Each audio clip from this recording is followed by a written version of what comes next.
Hello दोस्तों, कैसे हैं आप लोग। आज की वीडियो में हमारे पास है यूपी बोर्ड क्लास 12th के सामान्य हिंदी का मॉडल पेपर। दोस्तों मोस्ट इम्पोर्टेंट मॉडल पेपर है, प्री बोर्ड का है। तो दोस्तों यहाँ पे ये प्री बोर्ड का जो मॉडल पेपर है मोस्ट इम्पोर्टेंट है, और ये प्री बोर्ड का पेपर सरस्वती विद्या मंदिर का पेपर है जो आपके बोर्ड एग्जाम में ज़्यादा से ज़्यादा पूछा जाता है इससे क्वेश्चन। और आपके एग्ज़ाम जो है आपके स्कूल में भी अगर विद्या मंदिर से हैं तो इस पेपर के आने के 100% चांस है यही पेपर आ सकता है। तो वीडियो को फुल देखना, क्योंकि आज के पेपर में आपको इसका फुल सोल्यूशन मिलेगा, और फुल सोल्यूशन के साथ आपको आज के वीडियो में इसका पूरा मॉडल, पूरा सारे इंपॉर्टेंट क्वेश्चन पता चलने वाले हैं। तो चलिए वीडियो को शुरू करते हैं बिना देर किए।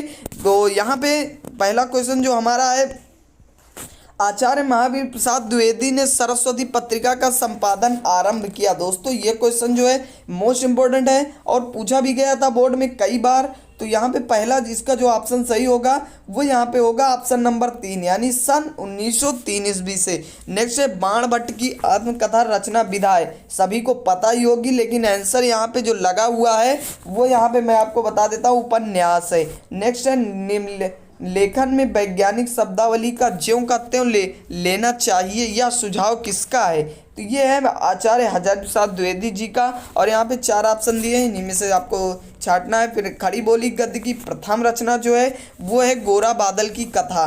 गोरा बादल की कथा इसकी रचना है, खड़ी बोली गद्य का आपकी प्रथम रचना। नेक्स्ट जो दिया हुआ है यहाँ पे दिया हुआ है मिशन इंडिया पुस्तक के लेखक कौन है। मिशन इंडिया पुस्तक के लेखक सभी को पता ही होगा, डॉक्टर एपीजे अब्दुल कलाम जी हैं। नेक्स्ट है तृतीय तार सप्तक का प्रकाशन हुआ, इसका जो राइट आंसर होगा वो होगा सन 1959 में। सन 1959 में यहाँ पे तृतीय तार सप्तक का प्रकाशन हुआ। और यहाँ पे बताएगा हिंदी के प्रथम कवि कौन थे। हिंदी के प्रथम कवि माने तो कई लोग जाते हैं, लेकिन ज़्यादातर जो है सरहपा इसका बिल्कुल राइट आंसर होगा। सरहपा ठीक है, बिल्कुल सही आंसर है। छायावाद की बृहत्तरई में कौन नहीं है, ठीक है। निराला जी जो है छायावादी कवि नहीं है, बाकी महादेव वर्मा, प्रशांत प्रसाद जी, पंत जी, ये सभी जो है छायावादी युग के कवि हैं। तो निराला जी बिल्कुल राइट आंसर हो जाएगा, या सूर्यकांत त्रिपाठी निराला जी। कामायनी महाकाव्य में कुल कितने सर्ग हैं, तो 15 सर्ग हैं। छायावाद की कालावधि पूछा है तो सन 1919 ईस्वी से सन 1938 ईस्वी तक छायावाद की जो कालावधि है, ठीक है, यही बिल्कुल राइट आंसर होगा। नेक्स्ट दिए गए गद्यांश पर आधारित निम्नलिखित प्रश्नों के उत्तर दीजिए। तो यहाँ पे आपको दिए गए गद्यांश पे आधारित जैसे सबसे पहले लिया गया है भाषा और संस्कृति से। भाषा और संस्कृति से पहला जिसके लेखक है वासुदेव शरण अग्रवाल जी। और यहाँ पे हमें एक ही लाइन का यहाँ पे अनुवाद भी करना है, इसका व्याख्या करनी है। यहाँ पे हमें पाठ का नाम, लेखक का नाम लिखना, दोनों मैंने आपको बता दिया, लिख दीजिए। फिर कुछ क्वेश्चन पूछेंगे वो भी आपको लिख देना है। फिर जो कुछ हम इस संसार में देखते हैं ऊर्जा का इस स्वरूप है। महर्षि अरविंद ने कहा ऊर्जा इसलिए हमने दोनों पदार्थों का अस्तित्व एक दूसरे के तानमय था, इस प्रकार यहाँ पे आपको दिया हुआ है, ठीक है। ये वाले भी का भी आपको लिखना है, तो ये आपको देख के लिख लेना है। नेक्स्ट जो दिया हुआ है, ये दिया हुआ है आपको, मैं नीर भरी दुख की बदली स्पंदन में चिर निस्पंद बसा क्रंदन में आहत विश्व हंसा नैनों में दीपक जलते पलकों से निर्झरड़ी मचली मेरा पग पग संगीत भरा। तो इस प्रकार आपको पूछा गया, महादेव वर्मा जी ने लिखा हुआ है, गीत से लिया गया है, ये आपको देख लेना है। उसके बाद यहाँ पे इसकी अनुवाद व्याख्या भी करनी थी। और उसके बाद यहाँ पे कवित्री दे दिया है, तो महादेव वर्मा बिल्कुल राइट आंसर हो जाए, क्योंकि एक ही कवित्री हैं। वे रोगी होंगे प्रेम जिन्हें अनुभव रस का कटु प्याला है, वे मुर्दे होंगे प्रेम जिन्हें सम्मोहनकारी हाला है।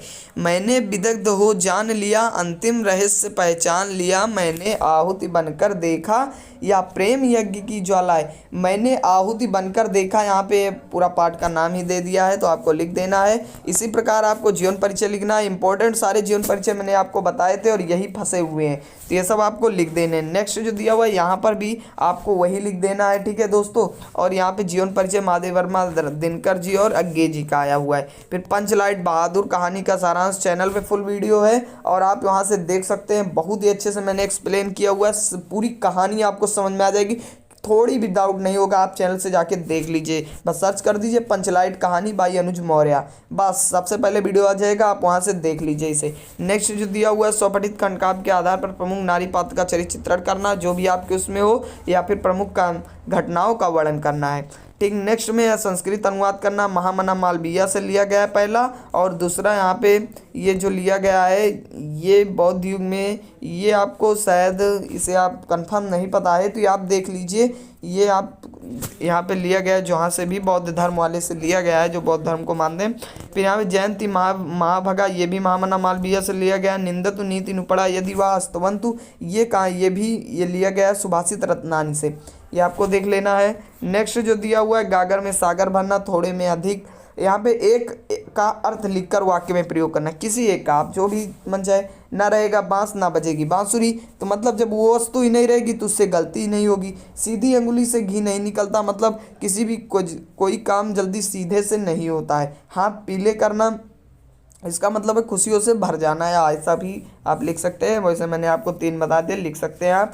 फिर उसके बाद यद्यपि का संधि विच्छेद है, यदि धन, आप सारे आंसर मैंने पहले से टिक लगा दिए हैं तो आप देख सकते हैं। पवित्रम का संधि विच्छेद पोधन इत्रम है। सदाचार उपदेशा का सही संधि विच्छेद है सदाचार धन उपदेशा। निम्नलिखित शब्दों की विभक्ति और वचन के अनुसार चयन करना है। तो यहाँ पे आत्मने में सही विभक्ति और वचन कौन सी है? आत्मने, ये आपको देखना है आत्मने कहाँ पे आएगा। ये शायद मेरे हिसाब से पंचमी या चतुर्थी में कोई एक सा सही होना चाहिए, कि कंफर्म तो नहीं पता है, आप बाकी एक बार आंसर आप मिला लीजिए।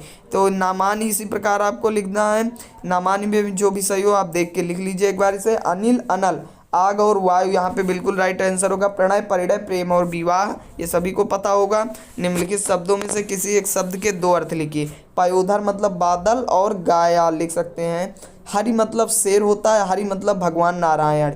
गति मतलब तेज चलना, एक का आप लिख सकते हैं, आप एक लिख दीजिए तो 1 नंबर मिल जाएगा, कोई दिक्कत नहीं है। निम्नलिखित वाक्य अंशों में से एक शब्द का चयन करके लिखना है। अनुपम, जिसकी कोई उपमा ना हो, अनुपम लिख सकते हैं, ठीक है। जिसे क्षमा किया जा सके, अक्षम्य, ठीक है। यहाँ पे जिसे क्षमा किया जा सके, तो यहाँ पे मेरे हिसाब से क्षमाशील होना चाहिए। अक्षम्य भी मैंने यहाँ पे कई जगह देखा, तो आप अक्षम्य लगा दीजिए, ठीक है। निम्नलिखित में से 2 वाक्यों को आपको शुद्ध करना है। खरगोश को काट कर गाजर खिलाओ, ठीक है। तो खरगोश को गाजर काट कर खिलाओ, यहाँ पे होना चाहिए। इसी प्रकार आप पूरे लिख लीजिए। बालिका बुद्धिमान है, बालिका बुद्धिमती है शायद होना चाहिए, ठीक है। करुण रस अथवा शांत रस का मैंने बताया था, आएगा जरूर। सोठा कुंडलिया यहाँ पे भी आया हुआ है। उत्प्रेक्षा श्लेष, ये भी पूछा गया है। ये सारे आपको 2-2 नंबर के लिख देना। फिर इस प्रकार 2 पत्र पूछा गया है। और इसी प्रकार इतने में निबंध, राष्ट्रीय शिक्षा नीति, विज्ञान, नारी सशक्ति, अमृत महोत्सव, भारत में क्रांति और कृषक आंदोलन।